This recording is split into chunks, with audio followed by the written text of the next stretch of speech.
அருள்மிகு ஆதி கும்பேஸ்வரர் சுவாமி கோயில் தமிழ்நாட்டின் தஞ்சாவூர் மாவட்டம் கும்பகோணத்தில் அமைந்துள்ள ஒரு புகழ்பெற்ற திருக்கோயில் ஆகும்.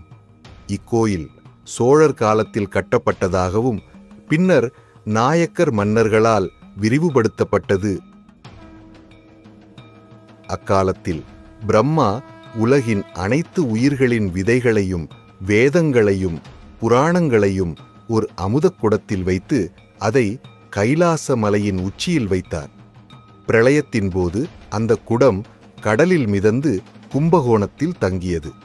சிவபெருமான் கிராத மூர்த்தி உருவத்தில் தோன்றி தனது அம்பினால் அந்த குடத்தை பிளந்தார். அந்த குடத்தில் இருந்த அமுதம் பரவியதால் அந்த இடத்தில் ஒரு சிவலிங்கம் உருவானது. அந்த சிவலிங்கமே ஆதி கும்பேஸ்வரர் என்று அழைக்கப்படுகிறது.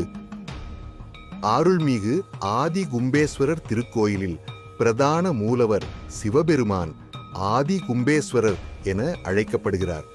இவர் சிவலிங்க வடிவில் காட்சியளிக்கிறார். இந்த லிங்கம் சிவபெருமான் தானே அமுதம் மற்றும் மணலை கலந்து உருவாக்கியதாக நம்பப்படுகிறது.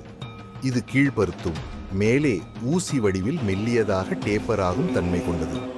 இது சுயம்பு மூர்த்தியாக கருதப்படுகிறது.